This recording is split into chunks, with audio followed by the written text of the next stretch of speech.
Хелзинки. Началото на 19 век, след 5-вековно шведско владичество, Финландия става автономно велико княжество в състава на Руската империя.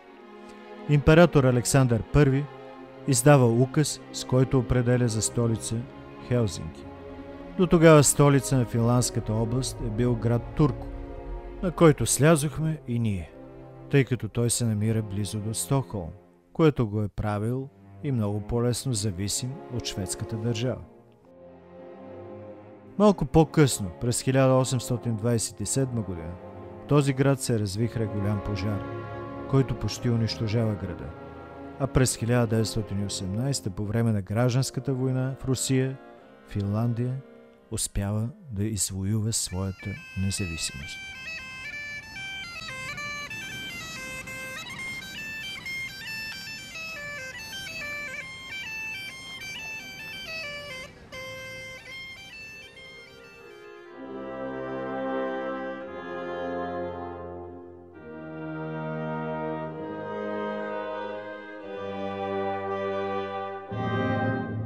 След дългия път с огромния кораб Силия Лайн, бързаме да се придвижим към нашата цел – Хелзинки. Без никакви затруднения се настаняваме в чудесния хотел Кемп, който се намира в самия център на града.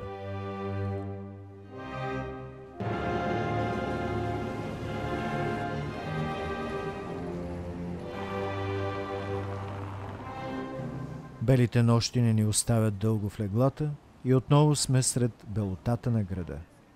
Намираме се на един от централните площади, който ни извежда към пристанището и сергиите наоколо. Като преди това се вглеждаме в фонтана, наречен Хавис Аманда, морска нимфа.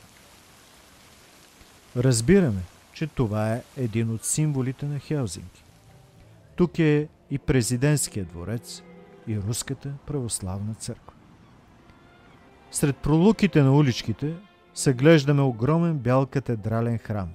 Бързо се опътвам натам и разбирам, че съм попаднал в сърцето на града, Сенатския площад, където освен лютеранския храм Свети Николай, се намират Министерския съвет, Хелзинския университет и Националната библиотека.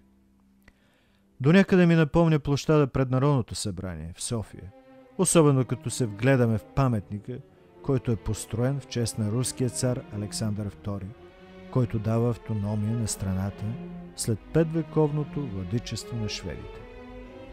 Аналогиите се налагат сами, като се има предвид, че в Финландия има два задължителни езика – финландски и шведски.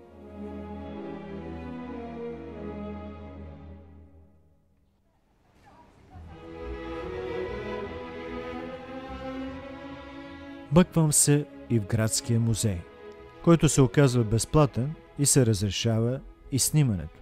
Всъщност, снимането е разрешено почти навсякъде. Спряха ме учтиво само в Националната художествена галерия. Впрочем, хората са любезни и учтиви, толерантни и се радваха на чудесното слънце и зелената трева. Качихме се на неизменния туристически автобус, който ни разходи из бялата столица на севера. След Сенатския площад се опътихме по крайбрежието. Първата ни спирка беше паметника, посветен на великия финландски композитор Ян Сибелиус. Финският народен епос Калевала е епическа поема, състояща се от 22 795 строфи, разделени на 50 руни, песни. Това произведение става основен източник за вдъхновение на композитора Ян Сибелиус. На Калевала се приписва част от приноса за национално пробуждане, довело до отвоюването на независимостта на Финландия.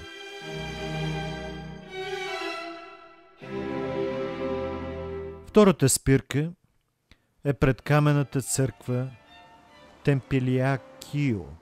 Името й идва от разположението на църквата. Тя е изградена на мястото на старо бомбоубежище на върха на един от хълмовете в града, където хората се изкачвали, за да се радват на слънчевите лъчи.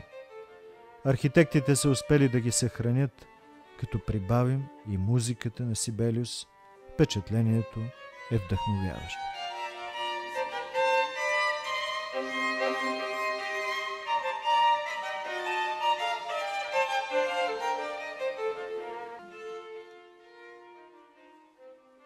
Древните фини вярвали, че Земята е плоска, а светът се е образувал от пръсването на птичие яйце. Горната черупка образувала небето, което се подпирало на колона, забита в Северния полюс, под полярната звезда. Движението на звездите се обяснявало с въртенето на небесния свод около полярната звезда. От това въртене на Северния полюс се образувал голям водовъртеж, през който душите на умрелите отивали в долната земя на мъртвите. Туонела. Във водовъртежа плува свещения лебед на Туонела. Птиците донасяли човешката душа в тялото в момента на раждането и я взимали в момента на смъртта.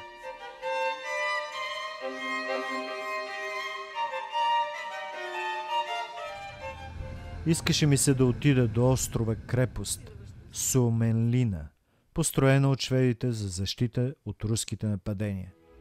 Но обърках корабчетата и само минах покрай нея и продължих обиколката около другите острови край Хелсинки, стигайки до градчето музей Порво.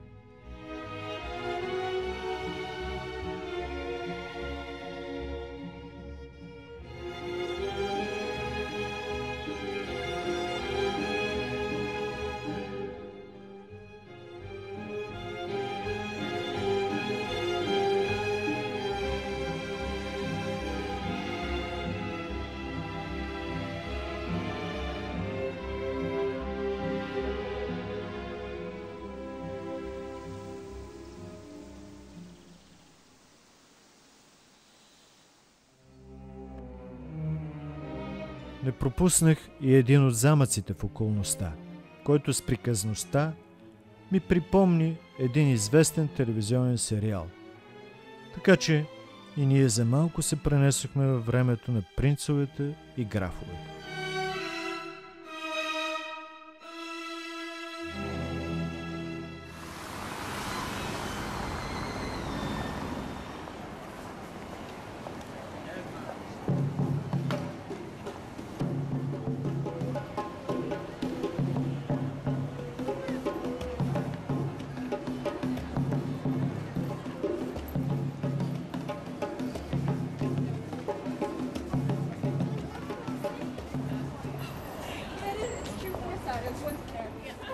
Но да се върнем в Хелсинки.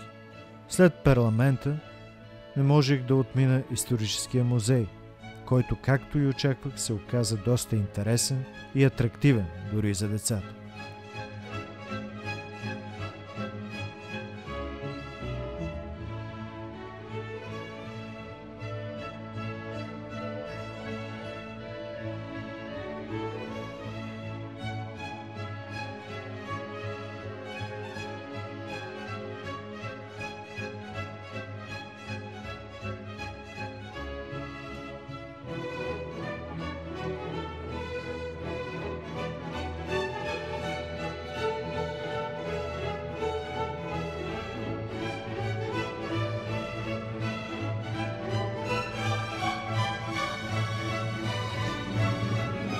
Не пропуснах и музея за модерно изкуство, макар че с чисто сърце мога да кажа, по-добре да бях отминал.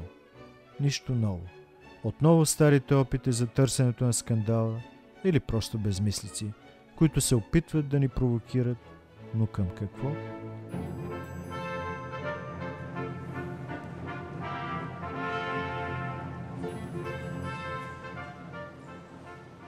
Навън, сред хората, беше по-интересно и най-вече красиво. Светлите хора, контрастните цветове, изумруденото море, уличните музиканти.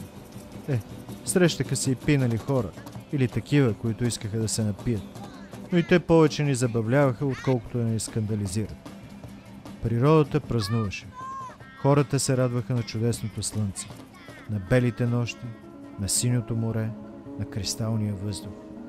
Северните народи явно умеят да ценят природата. Има простор, въздух. Тревата, дърветата, водата са издигнати в култ, който те ревниво пазят. Може би защото през дългата зима земята е покрита със сняг, водата с лед, и когато всичко това се разпука и се ражда отново, тогава и хората като че ли отново заживяват и умеят да ценят това ново раждане.